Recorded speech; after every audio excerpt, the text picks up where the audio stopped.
Hi, everyone. This is Jackson Fisk, and my company is Goal Zero, the simple way to manage safety. We offer turnkey compliance and management of all your safety needs. Welcome to this episode of 0 Hour.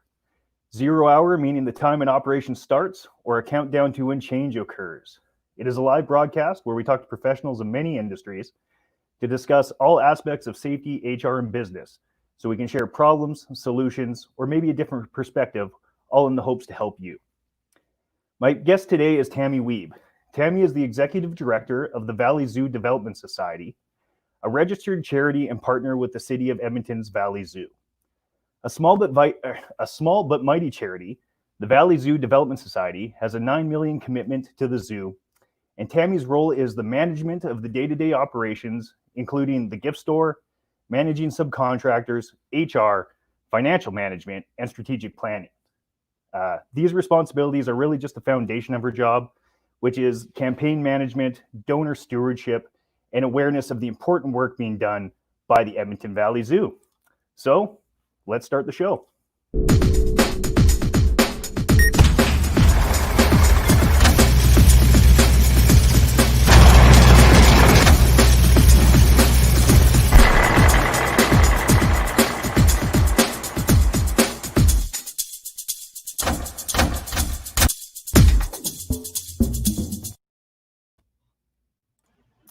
Hey, Tammy, how's it going? It's wonderful. Thanks, Jackson. Thanks for having me. Thank you for participating. This is awesome. So this is episode 4 of 0 Hour, and today I have the Thundercats background to help promote animals and comics. So we're good. And I have all sorts of animals around here, so Thundercats works. Okay, perfect. Who do we have in the background? Right immediately behind me, we have a 1/2 size hand-carved red panda from Fort Edmonton Park Carvers are recarving our carousel. And this is kind of a miniature they've done. And then I have a calendar from a company called Peppermint Narwhal that does amazing educational animal calendars and personal stuff and a view of Edmonton. There you go. Awesome. All right. Well, in 0 Hour, we want to talk about all types of business, and we need to highlight non-for-profits as well, right? So, which is great, we think. Absolutely. Just like everything else, you're a business, and from your intro, you wear every hat. I am. I'm a bit of jack of all trades, and I think that's what I love doing the most is a little bit of everything. Fair enough. So let's talk about some things about the Valley Zoo Development Society and the impact they have with the Edmonton Valley Zoo. So what is the history and mission of the Valley Zoo Development Society? So the Valley Zoo Development Society is a registered charity. We're a partner with the City of Edmonton, Edmonton Valley Zoo. We've been incorporated in Alberta as a not-for-profit and had a charitable status since 1989. Our mandate is to raise funds and awareness for the continued development of the Edmonton Valley Zoo in support of their conservation, enrichment, and education programs, which is a lot, but it's all the really important stuff that happens down here. And the Edmonton Valley Zoo, our partner, and the reason we exist, has existed since 1959 in Edmonton. Started out as a small zoo for families to enjoy and get to learn a little bit and spend a day outside in 1959, and had our 60th anniversary last year and has evolved into a Center for Conservation and Education Excellence, we believe. Okay. So why the development of the society versus just the zoo doing everything themselves? Well, the zoo is owned and operated by the City of Edmonton.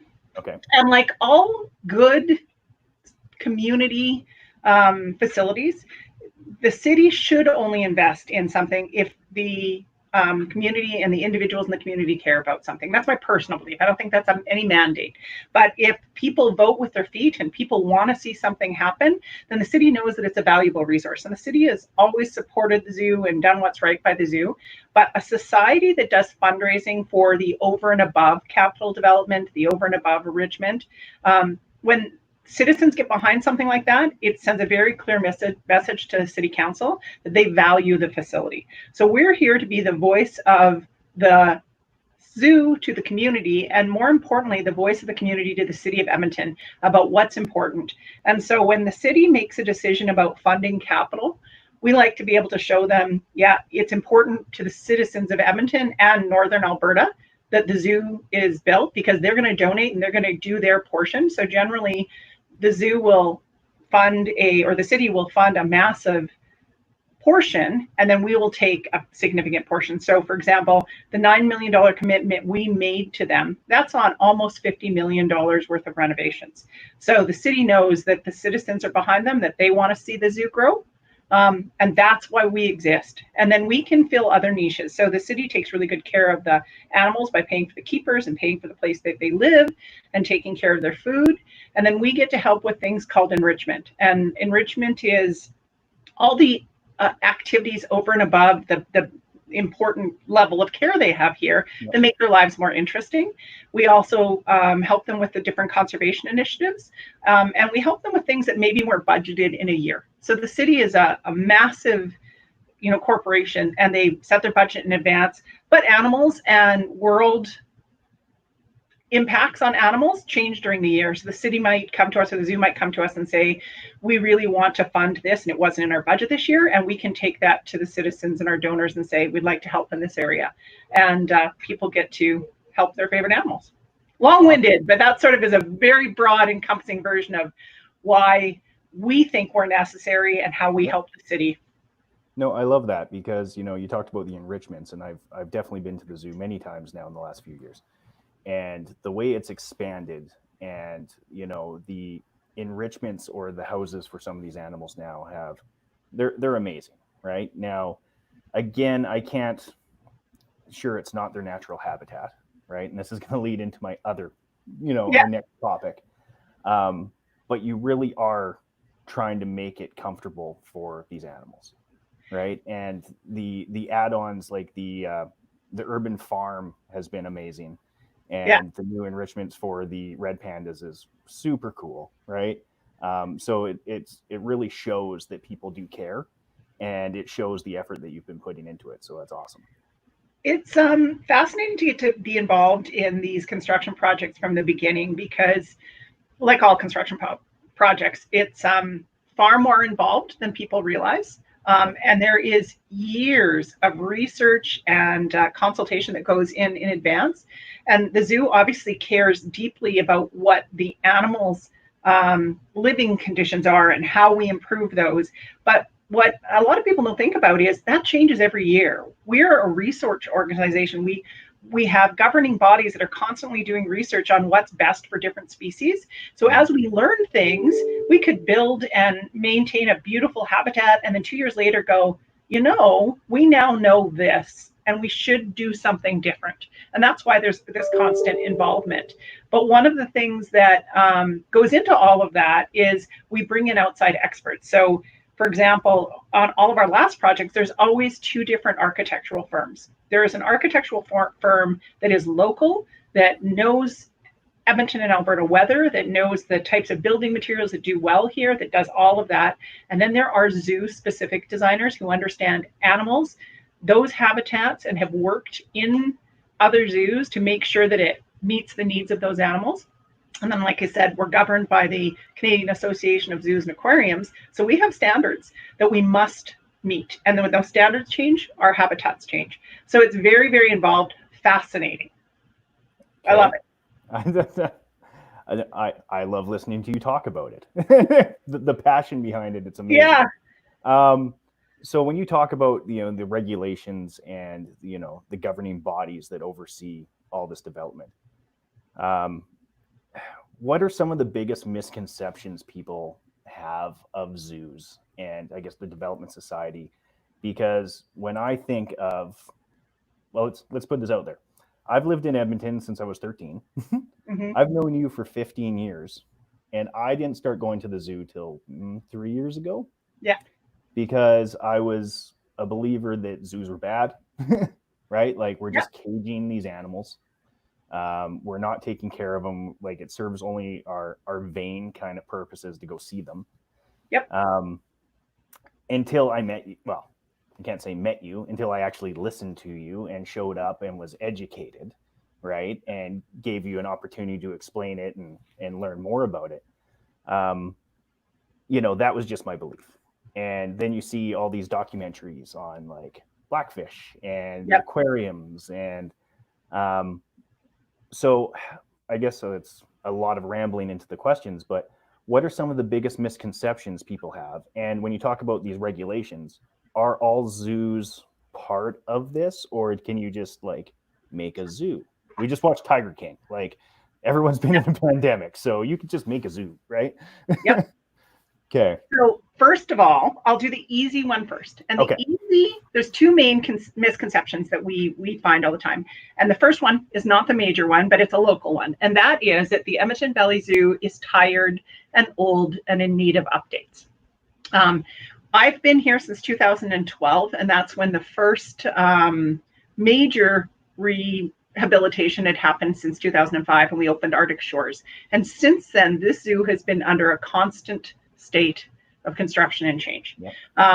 And that is because we're trying to move towards our goals. And our goals are that we are a center for conservation and education. And we want to inspire young people to learn more about the world around them and the animals we share this planet with. My personal favorite quote is from Baba Diome, and it says that if we don't understand something, then we won't conserve it. So basically, we only conserve what we love, we only love what we understand, and we only understand what we're taught. So we view that our role is to teach kids about why wild spaces and wild animals are important. So a lot of people think that the zoo is still the way it was when their parents brought them. And so the biggest misconception locally is this isn't your parents' zoo anymore. And we don't exist just for entertainment. Don't get me wrong. This is an amazing place to do an outdoor healthy activity with your family. That's not why we're here. We're here because we want everyone to know how important it is to conserve the wild places and animals that we share this planet with, and we want them to care about them. And we have all these opportunities. We have this, as the director of the zoo, Lindsay Galloway, always says, we have our license to operate to be able to show you these animals, is that we care about them and we're making a difference. So that's the local misconception. The bigger one they talked about is that zoos are bad. It's a matter of perspective. But the big difference is zoos have changed, just like everything. I mean, people tend to get hung up on something that happened way back in the days. And I would even hesitate to say things that happened way back were bad. We just didn't know better. Everything about life is you're constantly learning and evolving. But zoos used to be a lot about just entertainment, bringing your family so that you were entertained. That's not what they're about anymore. We are governed by the Canadian Association of Zoos and Aquariums. There's also the American Association of Zoos and Aquariums, which has a lot of criteria. There are 30 zoos in Canada, 3 in Alberta, that are accredited zoos, either by one of those organizations or both. And it is a very strenuous process where they come in and they're reviewed every couple years, and they participate in education, and they are told, that fence needs to be changed, or this needs to be changed, or you're not doing enough on education, or you're not doing enough on conservation. So they get audited, basically. We are also licensed by the province as a zoo, and we're the Humane Society will come and look at complaints and check out things. So we have all these different layers where people come and make sure that we're doing what we say we're doing. But most importantly, we are here for conservation and education purposes. That's why we exist now. So the big misconception that zoos are bad, zookeepers would be the first people to have no more zoos if they could. If animals in the wild weren't threatened, if we didn't have species that were on the brink of being wiped out, if we weren't in the middle of what some people believe to be a extinction crisis, and there was no need for zoos, and we could all enjoy and respect them in their natural habitats, by all means, great. It would probably be hard for kids to learn about and appreciate animals, but it'd be a wonderful world. Yeah, we could definitely adapt. But that's not the world we live in. And some people believe that, the only good conservation is that we're raising animals and releasing them. That's a very romantic view. Until we address the fact that we're destroying animals' habitats, where are we releasing them to? Zoos, in my mind, are much like a Noah's Ark. We are really trying to fix the problems that are out there, but at the same time, we are holding species in our facilities that are either critically endangered or are being wiped out in their natural habitats. And we are making sure that we have a portion of that species population safe within our walls so that we can help that wild population if it gets into trouble, or we can learn about it so that we can help that wild population, or that in some way we can save certain species from going extinct. Jackson, that rhinoceroses are among my favorite animals, and it's because they are in so much trouble. They are seriously endangered. The white rhinoceros, there's the northern and the southern white rhinoceroses. And, one of those species is about to go extinct on our watch. Yeah. And we can't fix that. Yes, there's genetic engineering and stuff like that, but that species is gone other than being modified. And way too many movies, we're not genetically bringing back anything. Right. It never goes right. We can stop that from happening to another species, then that's why we exist. So that's where, yes, zoos in the past probably weren't the best places, but I would argue that they weren't bad places. They've just continued to evolve. Having said that, all zoos aren't equal. You asked earlier, there are hundreds of zoos in Canada. I think there might be 129. That's just a guess. 30 of them are accredited. Okay. We try not to comment on non-accredited zoos because we don't go there. We don't know. Yep. But they should be accredited. They should. You wouldn't hire a lawyer who wasn't part of the Law Society. You wouldn't go see a doctor who didn't have his organization overseeing him. And when you visit facilities, you should do the same thing. You should make sure that they are following standards, and that somebody's watching over them. And so in Alberta, just because I'm clear, Marine Life and West Edmonton Mall accredited, Calgary Zoo accredited, Edmonton Valley Zoo accredited. Okay. So how would a person find out the accreditation of their local zoo? Like if they're in not our province and we only have 3. All of those zoos on their website will have a CAZA accreditation. They'll say that they've been accredited. You can also go to the CAZA website, caza.org. I'll double check that for you. And they would list, Okay. And it changes, right? Some zoos are applying. They're working through things. CAZA will go out and say, you need to fix these things first, and we're going to help you. So they might not be accredited yet, but they're working on it. Okay, so there's still a process that, just because they're not accredited, definitely, they can still be working towards that, and they have all the good intentions. Yeah, exactly. Yeah, I don't mean to imply that they're not accredited right now. They're bad. They just should be working towards it because it's the right thing to do. Yep, fair enough. And it was funny when we talked about, you considered the Noah's Ark of animals. And it's the same as we have like the seed banks around the world, right? Yeah. No one's up in arms about those. Yeah. Well, the other thing you mentioned, and this is personal opinion, shows like Blackfish, that's a marketing exercise. That's not a documentary. Blackfish, if you do a little bit of research, the 2 organizations that bankrolled it, and you can probably guess who one of them was, the main whistleblower was charged with providing false information in American courts, and was then the costs of that were awarded against both the Humane Society of the United States and PETA. You can look it up. This is documented. But they don't care because at that point, everybody's seen the message and they assume once we see something in a documentary that it's true. So when you see documentaries that upset you, do a little research and find out afterwards. I personally have never seen it because I knew, so, it's maybe a little unfair of me talking, but I also do know that the main whistleblower, the antagonist, the gentleman that they based the whole thing on was actually charged with providing false information. And the 2 organizations that funded Blackfish had court costs of $35 million roughly awarded against them for production of that. Oh, wow. So once you know that, you kind of go, okay. Well, and that's, any sort of documentary. If you say something with enough confidence and an underlying scary tone, people are going to believe you because it goes to our own perceived biases, regardless, right? Yeah.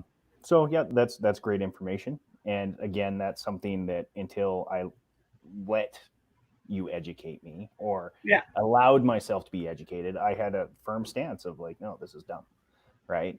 Yeah. Now I love it. I love every time I get to go to the zoo, right? Yeah. I love, learning all those little bits, like when you had the Komodo dragons come. Yeah. Right. So let's talk about that for a second, right? That was, you took in animals that were found, weren't they like in a storage facility? The Komodo dragons that we had were, so I mentioned earlier, species survival plans. So yes. If an animal is born at an accredited zoo, it belongs to that zoo. And even if it goes and lives at another zoo, it stays as part of that zoo's collection, and they have input into its health and its well-being and what happens to it. Then there is this group of voluntary groups that people can apply to, and they get allowed to be in, called species survival plans, and those are international. And that's saying that if you have an animal that is endangered or in trouble, we're going to all work together, and then we're going to take a group of people and they're going to govern that, and they're going to decide which of those animals have the best genetics to help this species in the future, and then we're going to pair them up. It's just like a exotic animal dating service for all the right reasons. And so SSPs kind of exist over top of our organization that says these animals belong to us. And we've said, we'll work with you and we will share animals across facilities to make the best use of them. Add on to that, the Komodo dragons were leaving Calgary, I believe, and they were going to a different facility. But one facility had to move them out to have somebody else, some other animal changes made, some thing, maybe even the giant pandas. They were working on some things, and the other organization wasn't ready to take them yet. So we took them for a short period of time. We got to teach Edmontonians about them, and then they went to their ultimate home. And just to be clear, each time an animal goes through one of those, they do have to go to quarantine. But we really do work together for the best possible spacing and getting these animals to where they need to be. So that's why the Komodos were here, and that's why they weren't permanent. We were just taking advantage of an opportunity to teach Edmontonians and help out a couple of our other zoos. They were so cool. Yeah, and they were female Komodo dragons, so they were smaller than the males would be. Yeah, which is just a scary thought. Yeah. Awesome. And well, you talked about like the species survival program. Let's touch on that. Who's our stars? Who is our main star? So we have, believe it or not, in Edmonton, we are participating in 22 species survival plans. And who our stars were might be subjective, or everybody has a different perspective, but we're most well known for our red pandas. So it's maybe because Edmontonians are lovely and red pandas like it here. It might be because of our, we're in a good type of zone for them, but we have always done really well with red pandas. When red pandas were first in zoos and they were having a hard time having them reproduce, and we've always had a lot of beautiful, healthy baby red pandas born here. In fact, I think I told you this story, Jackson. I've told a couple people. Earlier on in my career here, I got a call from Firefox asking if they could video our Arctic fox babies. And I said, sure, but why wouldn't you want to video the red panda babies? That's what your logo is. Yeah. And they said to me, oh, well, those aren't ever born in captivity. I'm like, they are here. And they have been for a long time. So we do really well with red pandas. People love them. They're a wonderful species. They're endangered. They're in trouble. And they like our climate. And so we currently have two, Calden and Paprika, which is a father and daughter, but we will be bringing in a mate for Paprika. I am assuming we'll be bringing one in for Calden, but I don't know that for sure. And then after that, it's based on what your favorite is. But we do have snow leopards, which are part of an SSP. And our latest Raffle is working on an expansion to the snow leopard habitat. We have the golden lion monkeys, the golden lion tamarins, not monkeys, sorry. The geldies, lots. The Amur tigers are part of an SSP. I could go on and on. There's 22, but those are the main ones. I'm probably missing somebody really important, and a zookeeper or a donor. You'll hear about it as soon as you're off. Yeah. Okay, so let's get into what's been the impact from this pandemic on everything. On All right. So on the zoo, most Yep. importantly, first of all, we've obviously closed down. Yep. Like I said, we're blessed. The city takes really good care of the zookeepers, and we know that the city of Edmonton treats the zoo like an important part of a healthy community. So, first and foremost, our zookeepers are experts in their care of the animals, and we needed to make sure that the zookeepers were safe. When this first happened, we thought we would go to a sort of a temporary close, and then we realized very quickly that we were endangering our zookeepers. So the zoo was closed down, and our zookeepers were put into working pods of groups of 3 people or less, just in case one group got sick. We could isolate that pod of people, and then we created backup pods. And although we have the same number of zookeepers, it actually ended up putting a lot of onus on more work on them because we don't have volunteers. They can't ride together in a vehicle to get to the next thing. It's made for more work on their plates. And then they're staying in one particular area. So for example, a keeper might have cared for wallabies, lemurs, and red pandas later, and now they're on wallabies and seals. I'm making these up, but just so you know, so they miss taking care of some of the animals that they used to, and they miss their coworkers, but they're safe. And that is how the zoo has operated since it shut down in mid-March. The society, we live here at the zoo as well, and we make all of our operational revenue from the sale of toys and various things in the zoo store, Zootique, and through subcontracting ice cream. And obviously, those things are closed. So from the society's perspective, we have no operational revenue. And we've been working on some things to fix that. And I know you and I'll get to that later. And from the zoo's perspective, the keepers are doing their jobs every day and taking care of the animals. They are missing each other, missing the animals. I think some of the animals are missing some of our guests. I know our donors and guests are desperately missing the animals. Yeah, well, I'd have to think that there's got to be some rapport building between the animals and their keepers, Oh, definitely. From a comfort ability, right, when you go in there. I also mentioned earlier that we take pains to do things called enrichments to make the lives of the animals more interesting. Yeah. Some people might disagree with this, but there's a school of thought that think that having different things happen at the zoo is very enriching for the animals too, because they're used to learning and adapting and looking at what's happening in their environment. So having something happen in the morning that doesn't happen in the morning normally, or having something in the afternoon, or having people here or not having people here, can be enriching for them. It could also be stressful, and our zookeeper and our wonderful vet team watch for signs of stress. But so I think some of those animals, I know when I walk around every once in a while, they're very curious because they're like, oh, hey, there's a person. What are you doing? So. Yeah, absolutely. And, from a business continuity plan, the zoo has so much to think about, right? You can't just think about the safety of your people. It's the animals too. When you completely shut down, you have to completely adapt. And was this something that you actually had planned out, or is this kind of like everyone else in every other business? Unfortunately, we're very reactive. The zoo has all sorts of plans for the safety of the animals in other natural disasters and stuff like that. So we have things that we know, we're really well versed in how do we manage and take care of getting the information out and shutting things down. So even when we did shut the zoo down, that happened really quickly. And the people here, like I said, they're experts, they're good at their job, and they manage those things. But of course, we didn't expect this we had to make sure that the food for the animals was sourced. Sourcing the cleaning supplies and the PPE for our keepers, the same as everybody else. And with some minor hiccups where things weren't available or we had to go to other sources, the zoo's done really well in that regard. But like everybody else, it was okay, now this is your new reality, make it happen. Yeah. Well, it's awesome. You've done an awesome job. So what is the zoo and the society doing to adapt for your relaunch? Because you're opening on the 15th? Yep. So I'll talk about the zoo relaunch in a little bit. That's probably the part that people are more interested in, but I'll talk about the society for a second.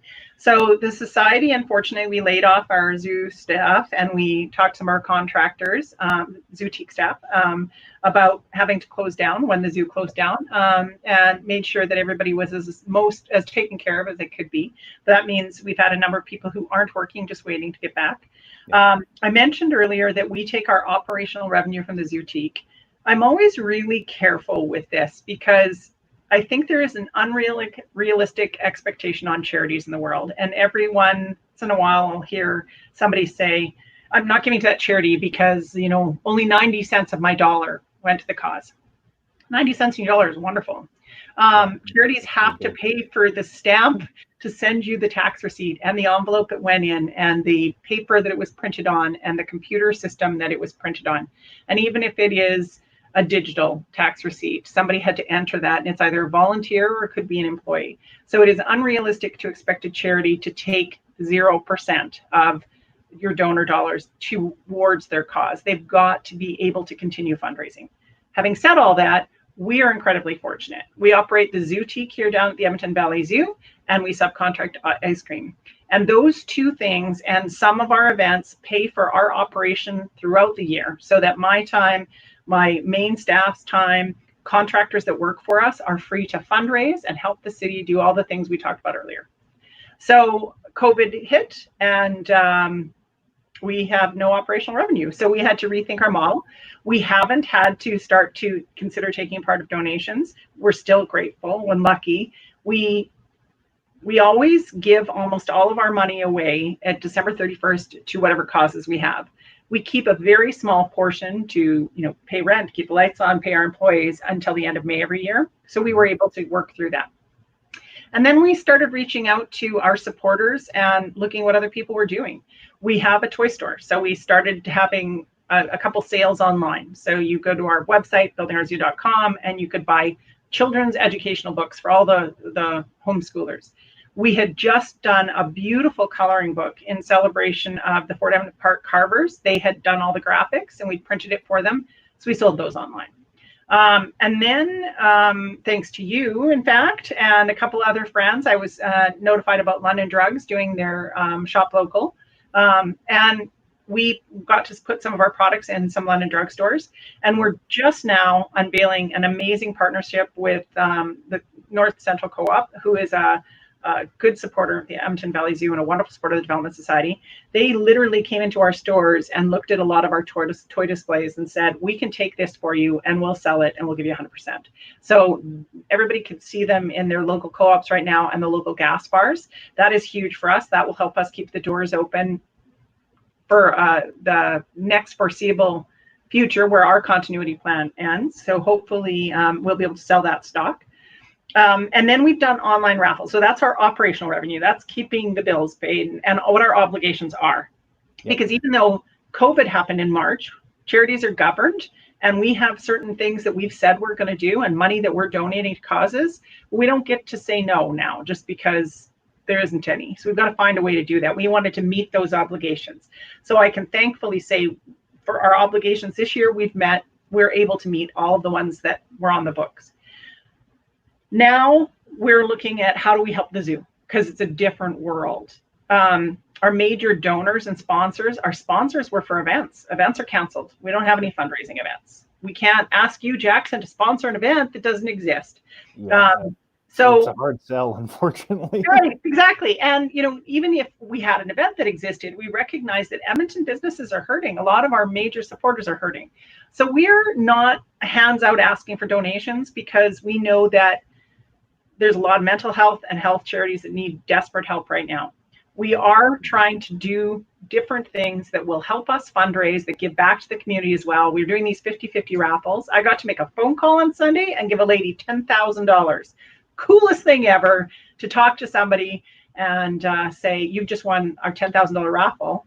And then know that we made, the $10,000. So we're going to do that. For the same call at the end of this month. So. That'd be great. It'd be wonderful to be able to. Really nice. We can put it back in. We'll put some back into the zoo. Yeah. And we got a lot of our donors have said that. And even though somebody asked me about, whether we expect it, we don't expect that. If you've bought a raffle ticket and you're supporting us. So we're doing these raffles. We're looking at online events. And we are actually transitioning our zoo store to be a complete online store for December, because I don't think there is a going back to the way things were before. There is a new normal. So the zoo is going to open on June 15th. We are hopeful we might be able to open part of the Zootique. We want to make sure that if we open the Zootique, all the children's toys are behind glass. We recognize that people need to feel safe about what they're buying, and children want to touch things. So we've got to find a way that we can put everything behind glass, so that if a parent comes in and wants to buy a red panda stuffy or a big snake, they know that no one other than my staff who's wearing gloves have touched that. So we're working on that.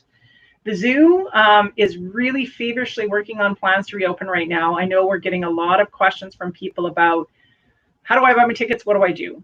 The zoo will let everyone know the minute that's all finalized. But for now, what we do know is it's going to be time ticket entry. You're going to have to pick when you want to come to the zoo. You will go online and you will buy your ticket. There are not tickets at the gate. You will buy your ticket for that time period.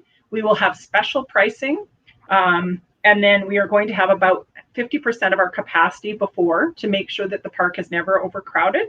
And you will have a one-way path throughout the zoo. And we've walked through it. We know where it's going to take you. We know that you're going to hit all the major highlights. And members, people who have passes, they can use their passes too. They're just going to have to pick a time slot. Yeah, they're still going to have to book. Right. So the zoo is busy putting up lots of hand sanitizer stations, making sure pinch points, areas where people couldn't walk and without passing each other, are widened or made safe. And then we're making sure our staff are safe, because we still have the same main concern. And that is, how do we keep the zookeepers safe so that they can take care of the animals? And it's not a matter of just exchanging one of those people. I had mentioned this to people before. It's one thing to say, this is how you feed reindeer, and the other to say, this is how you feed our reindeer, because that reindeer there, well, he eats too much, and he needs to do this, and he needs to be separated. These are all examples, but our keepers know that. So we got to keep them safe. And then adding on to the chaos, most people know that there were some tigers in the Bronx Zoo that tested positive for COVID, and that it looks like cats might be susceptible. Our attendees shouldn't be worried that they're going to catch anything from our cats, but we want to make sure that there's absolutely no way our cats can catch anything from a guest. So now we've got to put up and make sure that there are 2-meter barriers at every point from all of our big cats. So a lot is being done. There's a lot of planning that has to go into this, and it's for the safety of everyone, right? Yeah. The people visiting, your workers, and the animals. And I know I'm preaching to the choir. All the time that unless people are in an organization, they don't think about safety from all the perspectives of that. And that's maybe what COVID has driven home. You can have the best safety plans in place, but when there's a new element in your environment, everything needs to be revisited. And does it still meet the needs of your safety concerns from before and address the new one? Because sometimes in our rush to address a new safety concern like COVID, have we changed something that might impact something else we need to have in place? Yeah, absolutely. Right? Yeah, it's such an evolving aspect of all business, or should be anyway, right? It's one thing to write something down, right? Yeah. It's like, hey, I got this piece of paper that, says I'm going to do it this way. Unless you do it, and you've actually tested it and looked for your gaps and reassessed, you don't know, right? So I assume, I know there's a lot of planning going into this, but people shouldn't be surprised if, the next day if they go, or if they go back to back, that something's changed. Exactly. Because, you're going to have to. You're like, oh man, we need to look at that. The city relies on experts like yourself to make sure that we're meeting all sorts of things. They'll come down. You have consultants who come and look and say, you're doing this right. There's certain things that we are deciding between option A and option B, and we will adjust if one option doesn't work later. We'll make sure that people are safe, the animals are safe, and the staff are safe. And the Edmonton Valley Zoo staff and management are working around the clock to make sure that this is done right and that everybody's concerns are addressed. And I know sometimes, and I know you know this, that people look at things and they think there's a simple answer. Yep. There's always the why didn't you? There is the possibility that they and we have missed something and didn't think of it. Highly unlikely. There's a lot of people working every single day to try to address things, and they appreciate things being brought to their attention. But just because it isn't done the way somebody thinks it should be done doesn't necessarily mean it wasn't thought about. Yeah. Yeah, that's a daily struggle in our industry. Yeah. Why don't you do it this way? You guys are dumb. Okay, yeah, thank you. That's constructive criticism. But getting feedback regardless, even in its context or the emotional state some people give it. People see things from different angles, different lenses, different eyes that you go, holy, that is something we missed, right? We're all only human. So that's why you do should have, a team of people looking at this and debates, right? Of seeing what's happening. And then it is trial. Like you gotta see if it works and see if it's efficient. There's a reason one of Dr. Seuss's favorite stories of all time is If I Ran the Zoo, because it's not just everybody has a different opinion. It'd be a fun place to have input. So everybody thinks about ways that we get a lot of great suggestions for help. Like I get a lot of suggestions from people saying, I saw this, can you guys do that? And we really appreciate those. And we are considering a lot of those things, but it's because people love the zoo. And so we always want to make sure that we're listening with that view that people love who we are, what we do, what we stand for, and the animals here. And that's why they want to see us do things right. That's awesome. I hope, I truly hope that, our new normal, and I really do hate saying that, our new normal, I hope that we can get back to some of the great events that you guys put on, because they truly are an amazing time. They're amazing events to get out and explore and be outside and learn about the animals. And most of them are revolved around food and beer. So those are two things I love. So, what a better way to spend evenings or days. So I hope one day we can get back to that safely. Yeah. Right. We are looking at alternative zoo brew events, just speaking of beer and zoo animals. And but we're also not taking it off the table that if the numbers increase, we might look at doing something in the fall. We know that, the gatherings are staying the way they are till September, but there's no Oktoberfest, and we have, beer and animals, and we have such great local breweries. One of the things that this pandemic has done for all of us is made us think about supporting each other and supporting local. And we are looking at doing a possible online Zoo event, and it really is so that we can support the breweries that have come out for us every year, the food trucks that come out for us every year, and the donors that love that. It wouldn't be a huge fundraiser, but it would be we haven't forgotten about you. Don't forget about us. Here's something to tide you over. And as soon as we can, we'll have another event. Well, and that was the other thing too. It highlighted local businesses in Edmonton, right? Yeah. So that was amazing, right? Yeah. There's so many, cross purposes for that. You can be like, oh, I never knew this place. Like how many times I go eat and you're like, I've never heard of this place, but now I'm going to go eat there because this was great. And look at the local breweries and distilleries that are making hand sanitizer. I mean, absolutely. It's awesome. Yeah. Well, we can talk about those forever. The other one that I really hope can come back so other people can experience was the behind the scenes tours. And so tell us about those, because I got to experience one of these, and we got to take my family and my brother and nephews from back east, and it was the greatest experience for everyone, right? Like it wasn't just for the kids.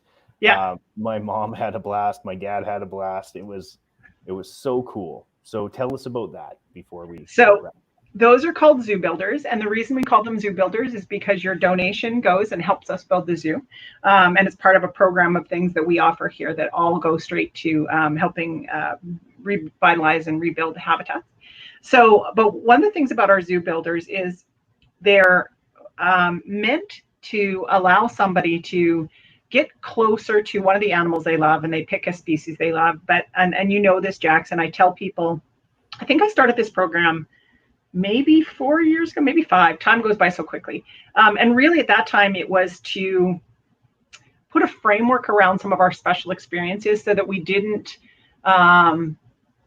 treat one person one way and another person another way, and to put some rules to make sure that we were making sure that the zookeepers thought we were being fair to how we showcase the animals, all of that stuff. So we put this framework around it, and we decided that we were going to put a pretty significant donation in our mind on it. And it starts at $250 for 2 people. And people really call us focused on the animal. I want to see lemurs. I want to meet Hula the seal. I want to do this.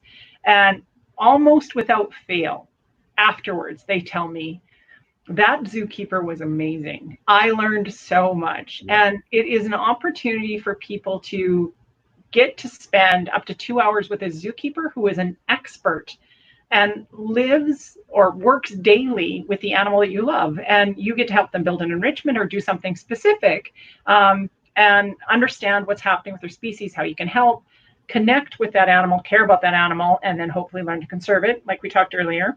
And then when the zookeepers have time, they will say to you, okay, now that we've spent so much time with animal X, what else do you want to see? I always caution people, because we try and designate a zookeeper who has knowledge in your primary animal, and then they'll try and take you through the zoo and give you their experience or their information on another animal, but it's not always one they know as much about. So I love involving the zookeepers that way. They're truly the experts and the unsung heroes here. They go in every day. Everybody likes to think of the zookeeper's life as the glamorous side, but these people work hard.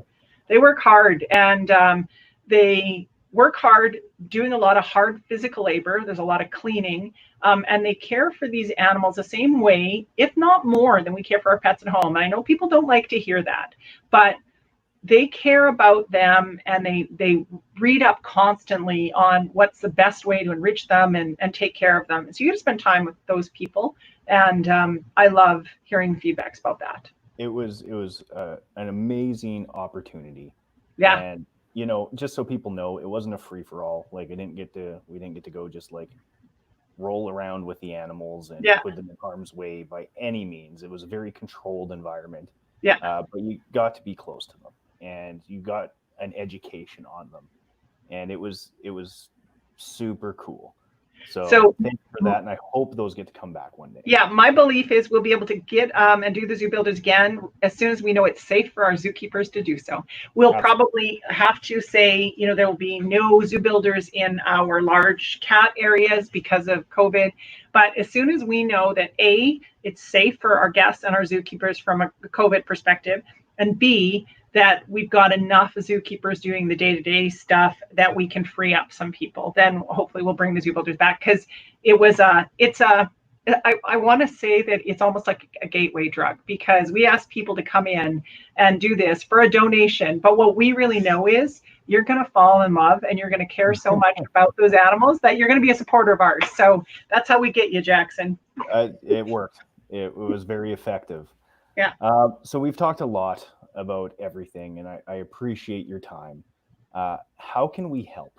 Like, how can people help now? If events aren't down or are down, spreading the word of the zoo, or helping buy donations or whatever it is. How do we help now?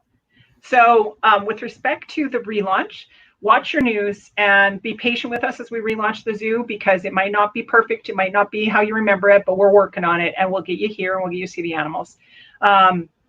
And with respect to the society, we're going to be doing our 50/50 raffles for the foreseeable future. It's at valleyzoo5050.com, and we hope each one of them will be $20,000, $10,000 to the winner and $10,000 to us. Right now, that is the most consistent form of fundraising that we can do. You can always choose to support us if you have been lucky through this and your business is doing well, or you're still employed. You can go to our website, buildingourZoo.com, and donate, or you can choose to support us there. So the raffle and supporting companies like London Drugs and Co-op, who have our products in their stores, and making sure that we as a group thank businesses that are helping other business. Thank you, Jackson, for showcasing us today and helping us get the word out. I think supporting each other and is the new normal. And I think that's, you hate to say it, if anything good's come out of this, it's that businesses know that we've got to help each other out. So help out those people that are helping the zoo. Say hi to our sponsors and our supporters. And hopefully I can call one of you and give you $10,000 at the end of the month. That'd be great. I'm really looking forward to it. Not that I'm going to be personally upset with you when you don't call me, but hey, there'll be a raffle after that. You can keep trying all year. I'll let you. Fair enough. All right, Tammy, thank you very much. It was a pleasure to have you on. Love talking to you. Love learning about the zoo every day now. Now that you opened my mind to its awesomeness. Okay. And, we will be posting all of Tammy's contact information and all the things she talked about with the raffles in a recording after. We'll post this recording. And thank you very much for your time. No, thank you. Have a great day. You as well. Okay. All right, everyone. This was way longer than our usual episodes, but there's just so much awesome information about the zoo that you should just really dig in, visit their webpage, and educate yourself. Like always, please like, comment, give us feedback, subscribe to our social media channels and our Facebook channel. And, I really appreciate you guys showing up and listening to me. Thank you very much and have an awesome day.